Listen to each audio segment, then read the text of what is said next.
নমস্কার বন্ধুরা, welcome to my channel Joyshree রান্নাঘর।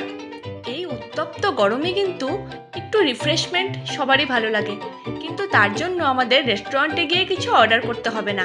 আজকে আমি আপনাদের জন্য বাড়িতে বসেই 4টে সামার ফ্রেন্ডলি ড্রিঙ্ক আপনাদের সাথে শেয়ার করব, যেটা অতিথি আসলেও জাস্ট 5 মিনিটের মধ্যেই রেডি করে সামনে পরিবেশন করা যেতে পারে। আর খেতেও যেরকম অসাধারণ, দেখতেও কিন্তু খুব ভালো লাগে। আজকে আমি আপনাদের সাথে 3টে মিল্কশেক আর একটা সামার কুল ড্রিঙ্ক আপনাদের সাথে শেয়ার করব। আর এরপর আমি আরেকটা ভিডিও আপনাদের সাথে শেয়ার করব, যেটা আমার পার্ট 2 আসবে। সেখানেও আমি আরও কিছু মিল্কশেক বা ড্রিঙ্ক আপনাদের সাথে শেয়ার করব, যেগুলো গরমের দিনে কিন্তু কোনো অতিথিদেরও দেওয়া যেতে পারে বা আমরা বাড়িতে বানিয়েও খেতে পারি। ছোট বাচ্চার থেকে শুরু করে বড়দেরও এগুলো কিন্তু খেতে খুব ভালো লাগে। আর বিশ্বাস করুন, রেস্টুরেন্টের মতন টেস্ট আপনারা কিন্তু বাড়িতে বসেই পাবেন। তাহলে খুব সময় নষ্ট না করে চলুন তাড়াতাড়ি শুরু করা যাক। প্রথমেই আমি আপনাদের সাথে যেটা শেয়ার করব সেটা হচ্ছে কোল্ড কফি। আমি সব থেকে ইজি ওয়েতেই আপনাদের সাথে দেখাবো। প্রথমেই নিয়ে নিচ্ছি 1 টেবিল স্পুন কফি পাউডার, তার সাথে 2 টেবিল স্পুন চিনি। এবার নিয়ে নিচ্ছি 2 টেবিল স্পুন মিল্ক পাউডার, এতে কিন্তু ফোমটা খুব ভালো হয়। তার সাথে নিয়ে নিচ্ছি ঠান্ডা চিল্ড দুধ, 1 কাপ সমান নিলাম। আর তার সাথে দিয়ে দেবো কয়েকটা আইস কিউব। আর এবারে এই গোটাটাকে একসাথে আমি ব্লেন্ড করে নেব। ব্যাস, আমাদের এটা রেডি।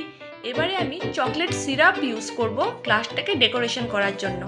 এরকমভাবে চামচ দিয়ে চকলেট সিরাপ নেব আর গ্লাসের চারিদিকে এভাবে ঘুরিয়ে ঘুরিয়ে দিতে থাকবো। এটা কিন্তু শুধু চারিদিকে ঘুরিয়ে ঘুরিয়ে দিলেই অটোমেটিক নিজের থেকে একটা ডিজাইন হয়ে যাবে, যেটা দেখতে খুব সুন্দর লাগে। আর এটা কিন্তু খাওয়ার সাথে সাথে দেখতেও সুন্দর লাগে। এবারে এই গ্লাসের উপর থেকে আমরা যে কফিটা বানিয়েছিলাম সেটা ঢেলে দিলাম। পুরোটা একসাথে ঢেলে দেব আর তার সাথে উপরে আবার কয়েকটা আইস কিউব দিয়ে দেবো। এটা অপশনাল, আপনারা চাইলে নাও দিতে পারেন। তার সাথে আমি দিয়ে দিচ্ছি ভ্যানিলা ফ্লেভার্ড আইসক্রিম। আর উপর থেকে আবারও একটু চকলেট সিরাপ দিয়ে ডেকোরেশন করে দিলাম। ডেকোরেশনটা নিজের উপরে। ব্যাস, আমাদের কোল্ড কফি একদম রেডি।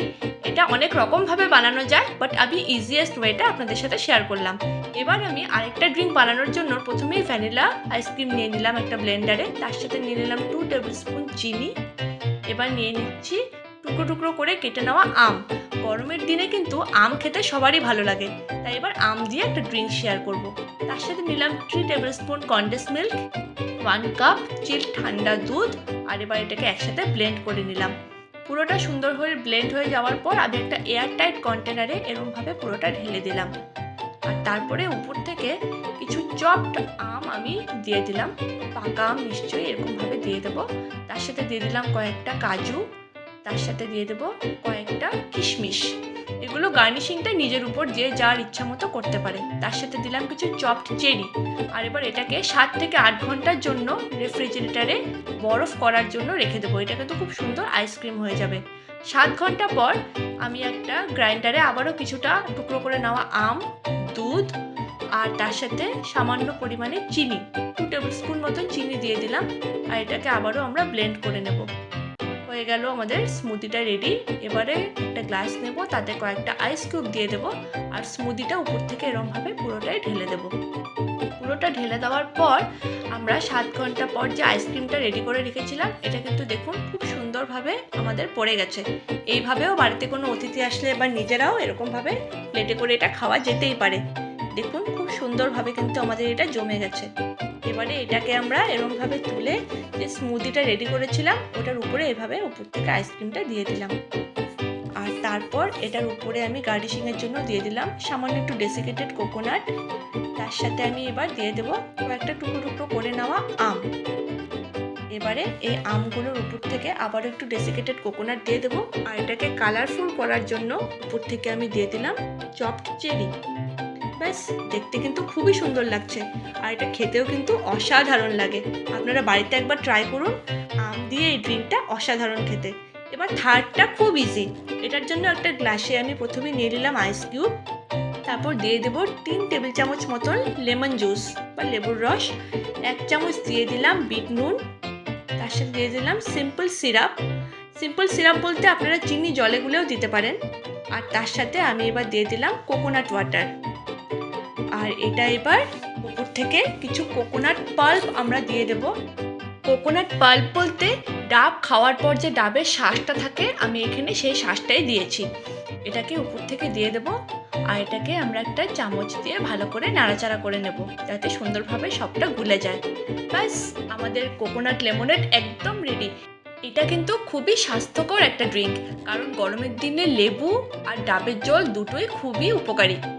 তাই আপনারা বাড়িতে বানিয়ে এটা সবাইকে সার্ভ করুন। আর আজকের ফোর্থ মিল্কশেকের জন্য প্রথমেই আমি একটা কিটক্যাট নিয়ে নিলাম, আর এটাকে এরকম করে টুকরো টুকরো করে আমরা গ্রাইন্ডারে দিয়ে দিলাম। তারপর এখানে দিয়ে দিলাম 1 কাপ সমান ঠান্ডা চিল্ড দুধ। তার সাথে দিয়ে দিলাম 1 টেবিল স্পুন চকলেট সিরাপ, যেটা ঘরে আমাদের সবারই থাকে। তার সাথে দিয়ে দিলাম ভ্যানিলা আইসক্রিম, তবে আপনারা চাইলে এক্ষেত্রে চকলেট আইসক্রিমও ইউজ করতে পারেন। আর এটাকে এবার আবারও ব্লেন্ড করে নেব। আর এবার একই রকমভাবে চকলেট সিরাপ দিয়ে আমরা গ্লাসটাকে ডেকোরেট করে নেব, যেটা কিন্তু দেখতে খুবই সুন্দর হয়। আর এবারে এইটাতে আমি দিয়ে দিচ্ছি কয়েকটা আইস কিউব, আর যে শেকটা রেডি করে রেখেছিলাম এটা এখানে আমি পুরোটাই ঢেলে দিলাম। এবার এটার উপরে আবারও কিছুটা ভ্যানিলা আইসক্রিম দিলাম, তবে আপনারা চকলেট আইসক্রিমও এক্ষেত্রে ইউজ করতে পারেন। আর উপর থেকে কিছু চকলেট গ্রেট করে দিলাম। তার সাথে এটাকে ডেকোরেট করার জন্য জাস্ট একটা কিটক্যাট উপর থেকে দিয়ে দিলাম আর একটা স্ট্র।